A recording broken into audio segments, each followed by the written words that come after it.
જય શ્રી કૃષ્ણ. કેમ છો? કેમ છે મારું યુટ્યુબ ફેમિલી? સ્વાગત છે તમારું મારા નવા બ્લોગમાં. તો અત્યારે તો વાગી ગયા છે સવારના 9. રાતના અમારા મંદિરના દર્શન કરાવું. જય ભગવાન મારા વાલા. તો બસ જો અત્યારે તો જે કામકાજ બધું બાકી છે. આ બાજુ કપડાં ધોવાના છે, પણ પહેલાં કરી લઈ નાસ્તો. તો નાસ્તામાં તો જો ભાખરી પડી હતી તો એ તળીને આ બાજુ ચા મૂકી દીધી. ચાય થઈ ગઈ, ભાખરી ને ચા ને એ બધો નાસ્તો કરી લઈએ, કેમ કે કોઈ છે નહીં. અમે 3 જ થઈ. પ્રદીપ ને પપ્પાની તો સવારના વહેલા બધા વહી ગયા. માંડવો નખાવાનો ને એવું બધું હતું કામકાજ, એટલે એ તો પપ્પાને એ બે નીકળી ગયા. પ્રદીપને અમે લોકો નાસ્તો કરી લઈએ. તો હાલો તો અમે નાસ્તો કરવા. ને અમારા ભાઈ જો આ બાજુ હતા. હા જોતો તો એવું છે. જય શ્રી કૃષ્ણ. જય શ્રી કૃષ્ણ. બધા મારો જય શ્રી કૃષ્ણ. એટલે ભાઈ થોડાક રોતા હતા. હા હા સૂક આવતી પેટમાં. હા રોતો ઘડી 5:30 વાગે હોઈ ગયો ખાઈ. પછી ઉઠો હા હા રાતે ઘડી ઉપાડ્યું તું રોવા. સૂક આવતી પેટમાં દુખતું હશે. સૂક આવતી. હાલો નાસ્તો કરી લઈ. ચા ને થઈ ગયું. હા નાસ્તો કરતા હતા. હા અહીંયા જ લઈ લઈ તો. હા હા તો હાલો નાસ્તો કરી લઈ. ત્યાં એ બાજુ લઈ લો બધું, કેમ કે ભાઈને હિંચકાવવું પડશે, એટલે ત્યાં નાસ્તો કરતા જાય ને હિંચકાવતા જાય. નમસ્કાર મિત્રો, જય શ્રી કૃષ્ણ. કેમ છો બધા? આજ તો સવારના આપણે મળ્યા નથી, કારણ કે સવારમાં મારે કામકાજમાં તો આજે, અને આજે છે નોમ પોષ મહિનાની અને ગુરુવાર છે, અને સાથે સાથે આજે બહુ આપણા માટે મહત્ત્વનો દિવસ સુભાષચંદ્ર બોઝ જયંતિ છે. અને એને તો લગભગ નાના બાળકોથી માંડીને હરેક વ્યક્તિ ઓળખે છે, જેણે પોતાના દેશ માટે પોતાનું બલિદાન આપી દીધું. આપણે કહીએ છીએ કે તુમ મુझे ખૂન દો મેં तुम्हें આઝાદી દૂંગા. આવા નારા સાથે આપણા દેશને, રાષ્ટ્રને આઝાદ કરવામાં જેનો સિંહ ફાળો કહેવાય એવા સુભાષચંદ્ર બોઝની આજે જયંતિ છે. અને તમને પેલા આજના ભગવાનના દર્શન કરાવી દઉં. અને જો ભગવાનને બપોરનો સમય થઈ ગયો એટલે ભગવાનને થાળ પણ અર્પણ કરી દીધો છે. ભગવાનને કે જમવા પધારો. અને અત્યારે વાગી ગયો છે 1, અને અમે લોકો જમવા બેસવાના છે. આજ તો ઘરે તો જમવામાં તો મારા પપ્પા એક નથી ખાલી, કારણ કે આજે ગયા છે અમારા ગામના ત્યાં કામ છે, તો ત્યાં જમીને આવવાના છે. અને આ બાજુ રોટલીનું બધું બનાવવા માંડ્યા. નીચે થોડુંક કામકાજ સેમ્પલના હાલતા હતા સાડીના, મારીને જે ઉપર આવ્યા હે ને. એટલે સેમ્પલ. હા ભૂખ તો હજી કાંઈ બહુ છે નહીં, હજી બહુ અમને વહેલું લાગે છે. સવારનો નાસ્તો થઈ ગયો ને વાગ્યું છે તે. હા એ તો છે ભીંડાનું શાક, પણ ભૂખ નથી એટલે આમ અંદરથી આનંદ ન આવે એવું છે. બરાબર ને? બને નાખો. હાલો જમી લઈ. બીજું હું જાય બધું તૈયાર થઈ ગયું છે જમવાનું. હા જમવા ચાલો બધા જમવા. અને અત્યારે તો બીજું તો શું છે કે 2 બેનું ગઈ છે સ્કૂલે, અને મહેમાન આવ્યા. મેં કીધું રાત્રે આવીને આટો મારીને પાછા મોઢું બતાડીને નીકળી જાય છે. એટલે હવે કાંઈ નક્કી નહીં, સાંજે પાછા કદાચ નીકળી જવાના છે ગામડે પાછા, એ બધું છે. અને બપોર પછી જવાનું છે બહાર મારે. અને હારો નાના મોટા ગામ ત્યાં લગ્ન ગાળો રહ્યો, એટલે મેં કીધું મામેરા નાનતન ચાલુ હોય. એટલે અત્યાર સુધી ત્યાં હતો, વચ્ચે પાછો આવ્યો તો કલાક. એટલે મેં કીધું કલાક પાછું ત્યાં ઘડી પહોંચી રહી, ત્યાં પાછો ફોન આવે કે ચાલો હવે પીઠી સોળાઈ ગઈ, પીઠીનું કામ પતી ગયું છે, હવે આવો મામેરા. એટલે હવે મામેરા પછી આગળ બપોર પછી પાછું બીજું એક મામેરા, એ પતે એટલે પાછું પછી પડ્યું શીશવાનું. આવું બધું લગ્ન ગાળામાં ઝીણા ઝીણા કામ બધા આવા બધા નાના મોટા નીકળ્યા કરે. ચાલો તો જમવાનો સમય થઈ ગયો, થોડુંક જમી લઈ. જાગુ દાંત કાઢે છે ને જોવે છે કે ના ન પાડે, એમ ડોળા કાઢે એટલે હા એમ લાખું સેટિંગ વિખાઈ જાય કા એમ. સેટિંગ વિખાવું ન જોઈએ. હા એ વાત બરોબર. આ તો 2 વાગી જાય. 2 વાગી જાય એવું છે પાક્કું. ઠીક છે તો ચાલો જમી લઈ. તમે ચાલો પણ બધા જમવા. અને અમારે નકર હમણાં તો હિતુભાઈ નથી 4-5 દિવસથી, નકર તો એની બેઠક ખાલી છે હમણાં, એટલે હાજરમાં હોય. નકર તો આવી જ જાય, એટલે બેસી જ જાય, ભાત ખાવા આવી જાય.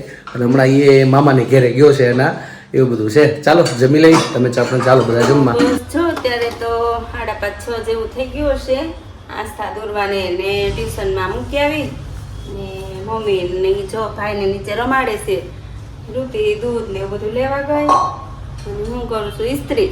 અને ગામડેથી આવ્યા હતા એમને ધોઈ ધોઈને મૂકી દીધા હતા, કાંઈ મેળ આવ્યો નહોતો. અત્યારે જો કબાટ ઠારા કરું ઇસ્ત્રી ને એવું બધું કરીને ગોઠવી દઉં. 2 દિવસ પહેલાં રાતે પ્રદીપના કર્યા હતા, તો એનું ખાનું સારું થઈ ગયું હતું ને હવે આ વખતે આજ મારું ખાનું કરી નાખતું સારું, પછી આસ્થાનું ને એવી રીતે ધીમે ધીમે કરશું. ઘડીક ટાઈમ મળે અને પ્રદીપ ગેસમાં મેરા વધારવા આવે પછી તો એને ધંધે લગાડવાના છે. અત્યારે તો હું કામ કરી લઉં, પછી એનો વારો છે આગળ પ્રદીપ આવે એટલે. તો ઇસ્ત્રી થઈ જાય પછી ત્યાં આવી જ જાય અને ત્યાં તો રસોઈ ટાણું થાય પણ રોટલી કરશે રસોઈ. અને એક વાત કહું તમને, આ સાડી આવી તો તમે લોકો કોમેન્ટમાં કહેજો કેવી છે કેવી નહીં. તો આ સાડીનું બ્લાઉઝ સીવડાવવું કે છે પ્રસંગમાં પહેરાય એવી જ છે. તો હવે મારે પ્રસંગ આવે છે, મારા કાકાના છોકરાના છે મેરેજ, તો સહેલું આવ્યું તો હવે મમ્મી કહેતા સીવડાવવું હોય તો સીવડાય. પણ હવે જો તો તમે બધા મને કોમેન્ટમાં કહેજો કેવી છે કેવી નહીં, સીવડાવું કે નહીં. લે તમે આવી ગયા? મસ્ત હાડી સાડી આવી સારી છે. પલ્લી આવી છે એમાં એવું છે લગ્નમાં જ આવી. હા એને એવું છે લગ્નમાં જ સારી છે. મસ્ત છે મમ્મી કહેતા હતા કે એવું છે સીવડાવું હોય સીવડાવે એમ. પહેરાય એવી છે સારી છે. બહુ મસ્ત છે, મને તો કેમી પહેરાય એવી છે. હા બહુ મસ્ત છે, કલર ને જો આખી આવી જશે ને પ્રિન્ટ. હા પ્રિન્ટ એવી છે ને ગ્રીન કલર હા. પાલો હશે. એવું છે ને સારી છે. લગ્નમાં પહેરજે, હવે ભાઈના લગ્ન આવે છે ને. હા હા હમણાં અહીંયા આવી જાય બધું મસ્ત છે, હકીકતમાં સારી છે. તમે એક બે કપડાં લઈ આવો. હા લઈ આવવાનો છે ને, હરખ હાલાના લગ્નનો હોય જ ને. હા એમાં હાલા લગ્ન છે એટલે પછી બેન જ ખર્ચો કરશે ને મારી હાટું. થોડાક દેજે ઉછી ના તે બીજું હરખ વધારે તો ન હોય ને. ઉસીના એવું થોડું કાંઈ મળે. કા એટલે એમ પાણી દે એમ થોડી હાલે. હરખ ન હોય તને વરખ તો હોય ને, તો પછી વરખ હોય કાંઈ ઉસીના ન મળે. એમ મળે જ ને. એવું નહીં લેવા તમારે મને લઈ દેવાનું. અમે તને એક પેર લેવી છે, હજી પેર લેવાની છે હજી, અમને તો પેલા રિપેર થવા દે. બ્લાઉઝ આ ગામડે આવ્યા પછી એનો હિસાબ મળી જાય એટલે અમે તો પેલા રિપેર થઈ જાય હરખા, ત્યાર પછી તારું પેર આવી જાય એમ. આ જાવું તો બ્લાઉઝ પીસ લેવા. એવું છે હા મારે એક સાડી ને બ્લાઉઝ એટલે છે સેલું પહેર્યું હતું ને મેં હમ. રાજકોટ ઈ સેલાનું બ્લાઉઝ મમ્મી સીવડાવું. છે કે એવું છે. હા એટલે અમે કીધું કે તમે સીવડાવો તમારા હાથું. અમે બીજું એક એવું એમાં મેચિંગ થાય એવું રેડ લઈ લઈએ ને તો બધા એમાં હાલે એમ. સરસ લ્યો. તો ઈ બ્લાઉઝ લેવા જવાનું હતું ને હવે કાલ બાર જાવું. તે બેનું ક્યાં ટ્યુશનમાં ગઈ? હા ઈ ટ્યુશન. મારા કપડાં ક્યાંય છે ઇસ્ત્રી કે તારા ચાલે છે? તમારે પછી- ખાનું ગોઠવાઈ ગયું જોયું? ખાનું નથી જોયું, એ સારું છું. તે દી તમારે ઇસ્ત્રી કર્યા ને રાતે પછી ખાનું ગોઠવાઈ ગયું. પછી બેગ જોડી નહીં પહેરી હોય મેં. એ તો પછી રોજ રોજ ના થાય ને. એવું છે છે આ તો બધા થેલામાંથી સરસ લ્યો. તો ઈ આ કોમેન્ટમાં કીજો કેવી લાગે. મને તો ગમી, સારી છે સારી છે. જોતા જોયેલું લીલું લીલું જ છે તમને કહું અંદર. શું તમારે કામ મારો શું કામ છે તારે? તમને ધંધે લગાડવાના છે. મને હેના ધંધે લગાડવા? ધંધે તો હવે લાગી ગયા છે હે, લગ્ન પછી ધંધે જ લાગી જશે. કા ધંધા નથી લાગી ગયા લગ્ન પછી? એમ થોડા વાર મીડા છે ઉઠીને એમ. હજી હું બાકી રહ્યું છે શું પણ કામ સરપ્રાઈઝ રાખ્યું છે એમ. વાહ કામની સરપ્રાઈઝ આવે છે બોલો. આને કદાચ મહાકુંભમાં વ્યૂ જવું છે થોડાક દી જ્યાં કુંભમાં ત્યાં વ્યૂ જવું પડશે એવું લાગે છે. એટલે એવું છે હમણાં સરપ્રાઈઝ હવે બહુ આવ્યા કરશે ઝીણી ઝીણી એટલે એવું છે. શું કહેવાય વજન ઉપર ચડાવવાનું છે એટલે એટલા જ થાય નહીં. કે અગાસી ઉપર? એક બાજુ તમે લઈ લો, એક બાજુ હું લઈ લઉં વાહ અને ઉપર ડ્રમમાં ભરવાનું છે. શું છે ભરવાના? ચોખા? સમજી ગયો હું, ખ્યાલ આવી જ જાય વાત આખી. ડ્રમની વાત આવી ને એટલે હજી 2 મહિના 4 ડ્રમ ગોઠવી રહ્યા સાફ સફાઈ કરી તો ડ્રમ પાછા ભરવાના આવી ગયા છે. એટલે હવે આગળ જાય બીજું હું જતા ચાલો બીજું હું. આ કોમેન્ટમાં મિત્રો કહેજો કેવી લાગે છે. અને અત્યારે તો જો ઘરે તો અમારા ભાઈ ક્યાંક નીચે રમવા ગયા લાગે છે અને આજ તો મારા પપ્પા આવી ગયા, બધા નવરા લાગે છે. એવું છે? પાછા બહાર જાવ છો તમે? એ તો આમ શ્યામવાડીમાં જ ને ખ્યાલ છે. અત્યારે પાછા ઠંડી પકડાઈ ગઈ થોડીક, ઠંડો પવન આવે છે. બપોરે ગરમી થાય છે, ડબલ વાતાવરણ એટલે માંદગી વધે માણસોમાં. આપણે પાસે એક દર્શકની આવ્યું છે કે પેટીમાં તમારે મારે ગાવાનું છે હતાધારની આરતી. હા, કે તમારા પપ્પા કીજો પેટી વગાડે ને તમે ગાઓ એમ સાંભળવાની ઈચ્છા છે. મેં એક દી કંઈક મોકો મળે તો એ ગાઈ નાખી. મેં કીધું કાંઈ મેસેજ કર્યો પાછો મેં, લગ્ન ગાળો હાલે છે એટલે કંઈક ફ્રી થાય એટલે પાછી ગાઈ નાખીએ. એકાદી વાર રૂમમાં પપ્પા એ પેટી વગાડે હું ગાઈ નાખી. સમય મળે એટલે એક દિવસ હું ગોઠવી નાખીશું. બરાબર ને? હા એમ જ હા હતાધારની એક વખત તમે લગભગ ગાઈ હતી. હા એટલે કે દાદા તમારા મોટે સાંભળ્યું પેટીમાં. મેં હાલો એમ કરશું. હા એટલે ગાઈને ઓલા ભાઈ ક્યાં નીચે રમવા ગયો છે કે એવું છે હજી કામ આ શેરીમાં નથી મૂક્યું લાગતું. હજી આ શેરી પાઇપ ઓલા ભૂંગળા મૂક્યા પણ હજી કામ નથી આવ્યું લાગતું. એવું છે ને? હા હજી પેલી શેરીમાં છે. હજી એમ તો વહી જાય આપણે આવતા 15 થી 8 દી હે ને છે. સરસ લ્યો. મહેમાન તો કાંઈ આવ્યા નથી ને પાછા ઘરે. મિલન તો થયો ને, મહેમાન સીધા વી ગયા. એવું છે? મને મારું ગોકુળ યાદ બહુ આવે, મથુરા મારેવું મને જરીએ ન ફાવે. મને મારું ગોકુળ યાદ બહુ આવે, મને મારા નંદ બાવા યાદ બહુ આવે. કનૈયો કનૈયો કહીને બોલાવે, મને મારું ગોકુળ યાદ બહુ આવે.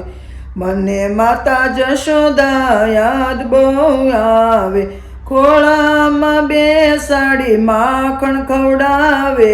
મને મારું ગોકુળ યાદ બહુ આવે, મને મારા ગોપ બાળ યાદ બહુ આવે.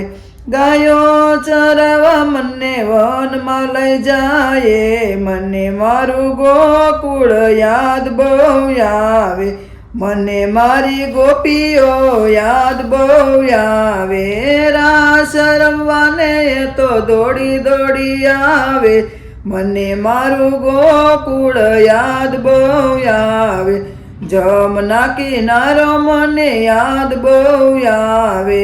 બંસી સુણીને ગોપી દોડી દોડી આવે, મને મારું ગોકુળ યાદ બહુ આવે. કાળી કામળિયા મને યાદ બહુ આવે, પીળા પીતાંબર મને જરીએ નો ફાવે.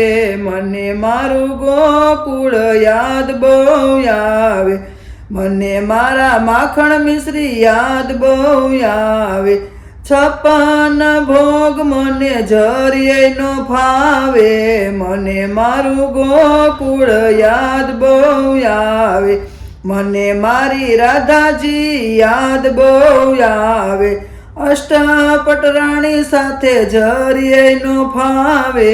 મને મારું ગોકુળ યાદ બહુ આવે, મને મારા સત્સંગી યાદ બહુ આવે. સત્સંગમાં જાવ ત્યાં તે આનંદ આવે, મને મારું ગોકુળ યાદ બહુ આવે. કહે છે કૃષ્ણજી તમે સુણો યોધવજી, ગોકુળ વિનાનું મને જરીએ નો ફાવે. મને મારું ગોકુળ યાદ બહુ આવે, મથુરાની જેલમાં જરીએ નો ફાવે. મને મારું ગોકુળ યાદ બહુ આવે. કૃષ્ણ કનૈયા લાલ કી જય. તો મિત્રો અત્યારે વાગી ગયા છે 11:30 અને મારી બાએ સારું આપણને ભજન સંભળાવી દીધું. અને અમારા દુર્વાબેન તો સુવા જતા રહ્યા છે, અમારા ભાઈની અને અમારા બેન હજી જાગે છે. અને જો એનો મોઢે માંગળી નાખે જો ઉઘરું બધે જોવે છો તને એવું ન નખાય રાખે છે ને. આવું ગંદુ બહુ કરે છો કે કેજો દવા હોય તો આની અમારે દવા બહુ લેવી પડે ઘડીએ ઘડીએ, કાંઈક ને કંઈક તોફાન બહુ ચાલુ હોય એના. એનું સારું લાગે બેન, પછી પેટમાં દુખે બોડામાં નાખી નથી. હા, તારી પરીક્ષા કેવી ગઈ કે બધાને કેવી આવી? આજ શેનું પેપર હતું? સામાન્ય જ્ઞાન ને ડ્રોઈંગ. ડ્રોઈંગ કેવું ગયું? હરકું બેસ, હરકું કે ડ્રોઈંગ કેવું ગયું તારું? શું ભરાયું તારે ડ્રોઈંગમાં? ઘર, હંસ અને અધૂ ચાંદા ના સુરત દાદા. સુરત દાદા એવું બનાવડ્યું? Very good. ચાલો તો બેને અમારે સારું એવું ડ્રોઈંગ બનાવ્યું છે અને સાથે સાથે સારું એવું આપણે સામાન્ય જ્ઞાનનું પણ ગયું છે. તો મારા બ્લોગને પૂર્ણ કરશું. કાલે પાછા ફરી મળીશું નવી મસ્તી સાથે. તો અમારી ચેનલ તમે લાઈક કરજો, શેર કરજો, સબસ્ક્રાઇબ કરજો અને કોમેન્ટમાં તમારો જવાબ આપજો, પ્રેમ આપજો, સહકાર આપજો. નવા છો અમારી ચેનલ ઉપર તો સબસ્ક્રાઇબ કરવાનું ભૂલતા નહીં. અને ખાસ મિત્રો અમારો વિડીયો તમને ગમતી હોય તો બધા તમારા ગ્રુપમાં શેર કરજો. આવો નવા બધા પ્રેમ આપતા રહેજો. આજ માટે એટલું. આવજો. જય શ્રી કૃષ્ણ. Good night. હર હર મહાદેવ. સનાતન ધર્મની જય હો. ભારત માતા કી જય હો.